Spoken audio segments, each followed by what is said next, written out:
This is the Life Truth Network. Nathan Caldwell here.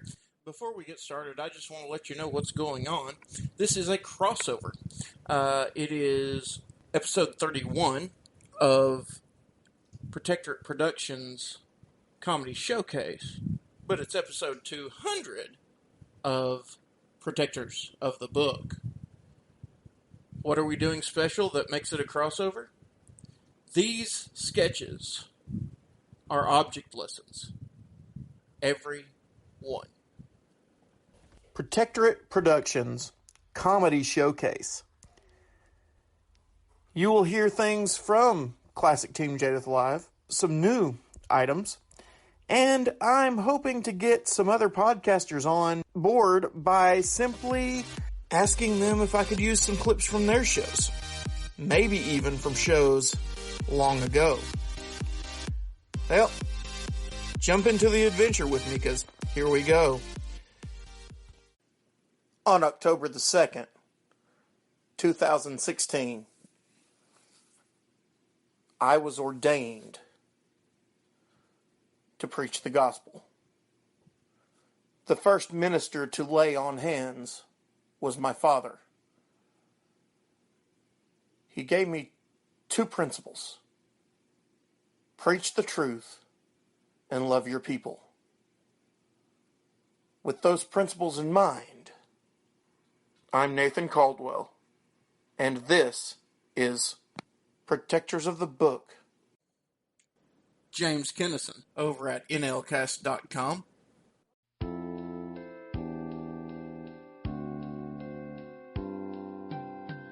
Jesus, I need money. Oh, Jesus, I need cash. I need to pay my electric bill so I can have hot baths. I spend all my money on things I didn't need. And if I keep repeating this, you'll bless me hopefully. Oh, Jesus, please bless me financially. I know there's bigger problems out there, but that's got nothing to do with me. It's just that dumb old devil, yeah, it's definitely his fault. He's to blame for making me spend my paycheck on chocolate malt. Oh, Jesus, we can't let him win, can we? Oh, Jesus, please bless me financially.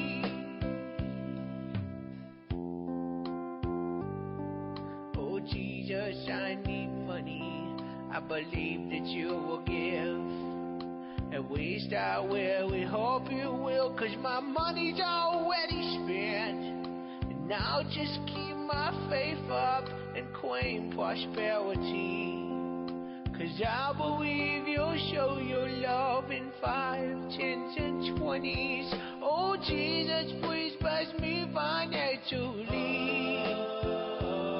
I know there's bigger problems out there, but that's got nothing to do with me. It's just that dumb old devil, yeah, it's definitely his fault. He's to blame for making me spend my paycheck at the mall. Oh, Jesus, we can't let him win, can we? Oh, Jesus, please bless me financially.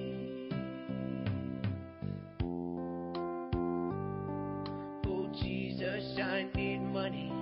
I gave it to this guy on TV, and he sent a Fuell handkerchief and an envelope to me. I sent him my biggest bill and followed his commands. Well, I'm still broke, but at least I have this cloth to dry my hands. Oh, Jesus, please bless me financially. I know there's bigger problems out there, but that's got nothing to do with me. It's just that dumb old devil, yeah, it's definitely his fault. He's to blame for making me spend my paycheck on long distance calls. Oh, Jesus, we can't let him win, can't we? Oh, Jesus, please bless Judy. Oh, and Jesus, will you please answer the phone? If it's a questions waiting, please tell her I'm not home.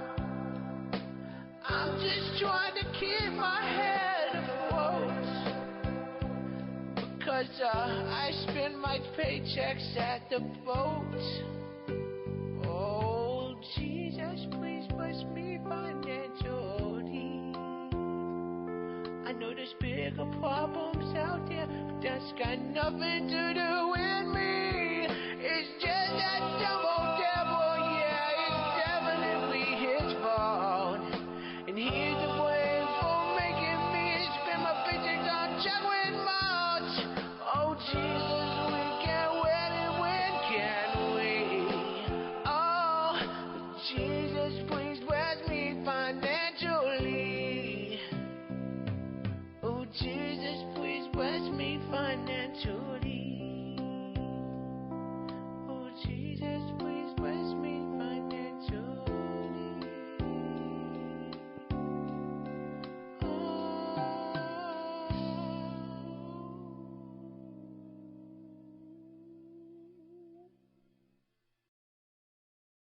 Listen to Fred Passmore and John Lawhan from sheeplaughscomedyshow.com.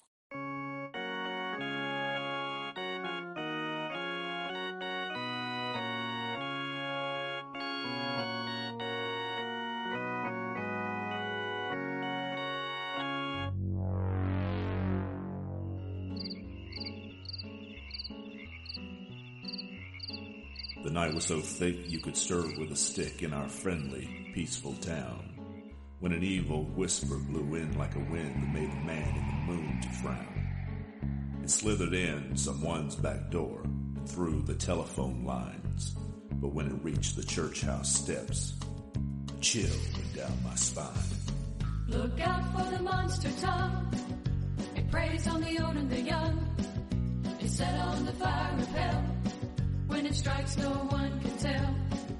It could be right behind your back to launch a sudden sneak attack. Something wicked this way comes. Attack of the monster tongue. Hello, Sally. Irma, guess who I saw walking past the liquor lounge today? Pastor Bob. What do you suppose he was doing in that part of town? Hello, Clarence. Sally. Mind you, this is not gossip. It's a prayer request. Pray for our pastor. He's been seen coming out of the liquor lounge. Hello, Frank. Clarence. Our pastor was seen yesterday at the liquor lounge, sitting at a table with a strange woman. What about that? But don't repeat any of this. Hello, Tom, Frank. I'm not supposed to repeat any of this, so I'm only going to say it once. Our pastor is an alcoholic, and he's cheating on his wife. Look out for the monster tongue. It preys on the old and the young. It's set on the fire of hell. When it strikes, no one can tell. It could be right behind your back to launch a sudden sneak attack. Something wicked this way comes. Attack of the monster tongue. I'm glad you came over, Annie. More tea? Yes, thank you. Is it really true that Pastor Bob is a boozing, cocaine-addicted, wife-beating, communistic beeping Tom? Yes, and even worse, he's a liberal. Oh! Excuse me, dearie. Hello? Emma? Gertrude, have I got a juicy tidbit for you? Lay it on me, sister. You know that vicious rumor about Pastor Bob? It turns out that he was on that side of town visiting that new family that's been coming to church. But the best part is, he found out who started it, and he's going to confront them now as we speak. Really? You wouldn't happen to know who it is, would you? Well, no, Annie, don't answer that! Well, that tongue had a sharp and deadly edge, and it spread some vicious lies. But we used the two-edged sword of the Spirit to cut it down to size. When it saw us filled with truth and love, its monstrous heart turned chicken. That day we used the Word of God to give that tongue a licking. Look out for the monster tongue. It preys on the old and the young. It's set on the fire of hell. When it strikes, no one can tell. right behind your back to launch a sudden sneak attack. Something wicked this way comes. Attack of the monster tongue. Attack of the monster tongue. I'm Pastor Bob. It happened to me. It could happen to you. Is that your phone ringing? What you gonna do?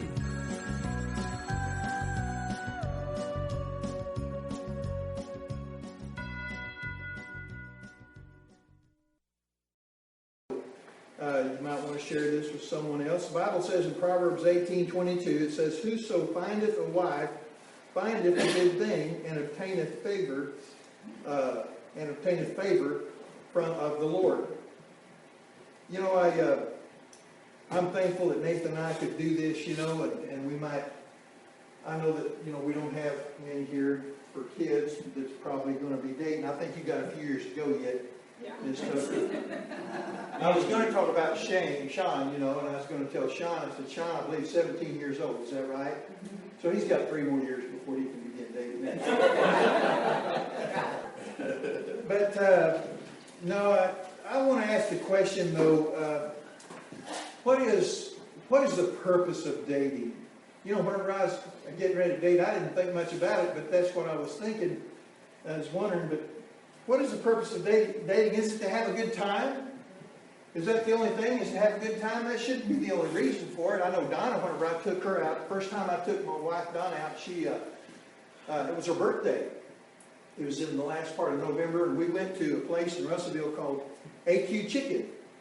And when we went there, I probably had maybe $21, $22 somewhere in there, and I was concerned that this was a nice restaurant, and I was concerned she might order too much and I wouldn't get much to eat. So I let her order first. And she ordered a chicken fried steak. And I looked at the menu and I said, hey, I could have 2 of those. So I ordered mine. I said, I want a chicken fried steak too, and I want white meat. I did say it. And Donna looked at me kind of funny, and the waitress looked at me kind of funny, and I said, you do have white meat, don't you? And Donna said, that steak. And I thought, well, boy, I really done it this time. She'll never go out with me again. And we got the food, and I ordered this chicken fried steak with fries. And so when we got it, I reached over for the salt shaker, and I thought, that's the biggest salt shaker I ever saw. And I started to pour salt on my French fries, and boy, it just poured all over it. And I tried to scrape all the salt off, and I took my first bite of French fries, and it tasted like sugar. Bless Donna's heart, though, she didn't think she had clothes good enough to wear on our date, so she borrowed some clothes from her friend. She was nervous, too, and she was trying to pour ketchup on her French fries, and when she beat the bottom of the ketchup deal, it got on her clothes. It was real embarrassing back then, but we laugh about it now. It's a memorial occasion. You think sometimes that things that happen is a tragedy, but it's not the end of the world. And if your relationship with that person goes on, it's something that you will laugh about later on in life. So what is the purpose of dating? Is it simply to have a good time? No, I don't believe it is. But I really believe that you are actually in search for your mate when you get married. That's the purpose of dating, is to find the right person that you believe that you can live with for the rest of your life. That's the purpose. Well, guys, we'll be right back after a word from someone else that we actually think you might enjoy other than us. What can I say about the Life Truth Network?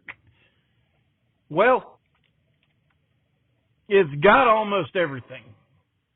You've got audio drama, you've got Bible study, you've got sermons, you've even got behind the scenes. Life Truth Network is a partnership between Healthfully Podcast Network and Protectorate Productions. And I got to say, to me, it feels like a next level partnership. So if you haven't checked out life-truth.com, what are you waiting for? I'm a Christian. I believe in Jesus Christ. I believe that He is the only way to heaven. This is no joke. That's why I'm part of the Christian podcast community over at ChristianPodcastCommunity.com. My comedy podcast isn't there. But Protectors of the Book, Quest for Truth, and Lion's Den audiobook and drama podcast are all part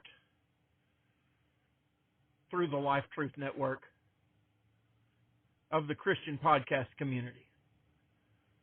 So check out all the great shows at ChristianPodcastCommunity.com and check out our work at life-truth.com. Well, I guess it's time for our next segment.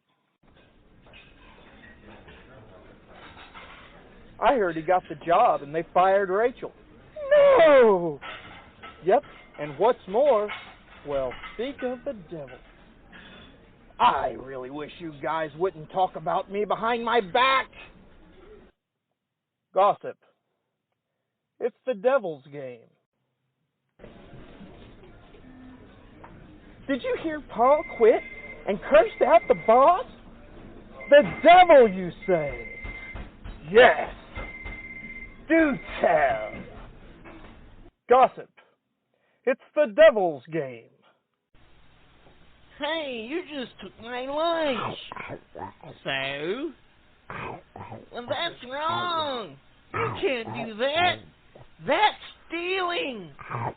Hey, what's that noise? Oh, wow. It's politically correct guy. Hello, children. Hi, politically correct guy. Did I just overhear someone saying something wrong? Yeah, I did. He took my sandwich, and that's stealing.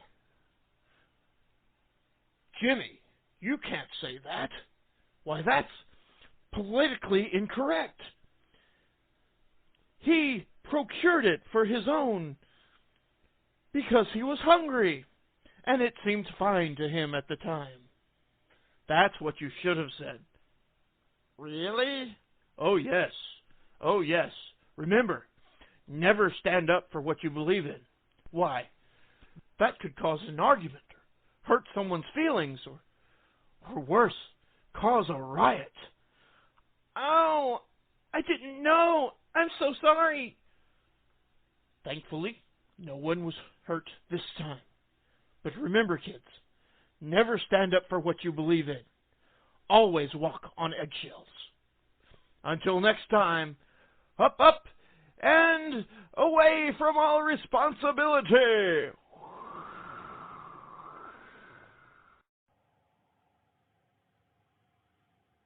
My poor pet slug.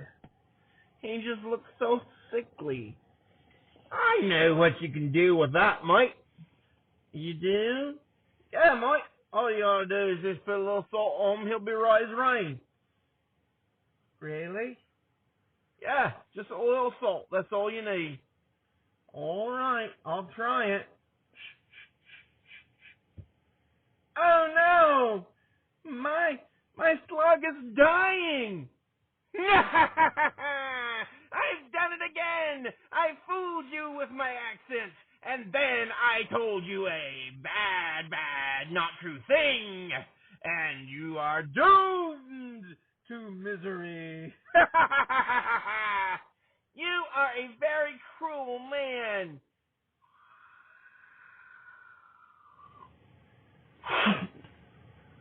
It's politically correct, guy. Son, did you just call him a cruel man? Yeah, he made me kill my slug. It's mean and cruel to call people mean and cruel. You should never do that. But no, never. Never do that. But didn't you just call me mean and cruel? Well, oh no. Reason. Oh, What's wrong, politically correct guy? It's my one weakness. Reason. Well, it's another Saturday, and I finally have my voice back. So let's go over to Jerald Fuell and hear what he has to say over at Facebook.com/Brother J Comedy Compassion Outreach. But you don't have to go there, because we brought some of his stuff right here.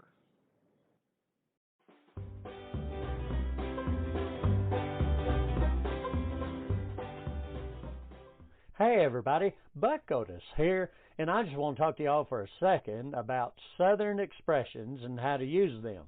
Now, some of y'all, you don't know what you're doing when you're trying to use Southern expressions. In fact, you're kind of making a silly spectacle of yourself, and so I feel like I need to give y'all some education, and it's going to be free. Ain't going to cost y'all a wooden nickel, about a list of expressions from the South and how y'all need to be using them, how you need to say them. And this is coming from a website called MatadorNetwork.com. Now, number one, when you are saying you guys, you're basically saying y'all. Now, I ain't never stooped to a level to say you guys or you'ns. I've heard people say you'ns, but it's y'all. Y-A-L-L. Okay? Those are the 4 letters. It's a lot easier. You use a lot less ink, too, when you're writing it down. It's environmentally friendly. All right? So, not you guys, it's y'all. Number 2, it ain't broken. You know what it is? It's tore, slap up. So, if you hear me say tore, slap up, that means it's broken. All right? Number 3, it's not territory. It is stomping ground.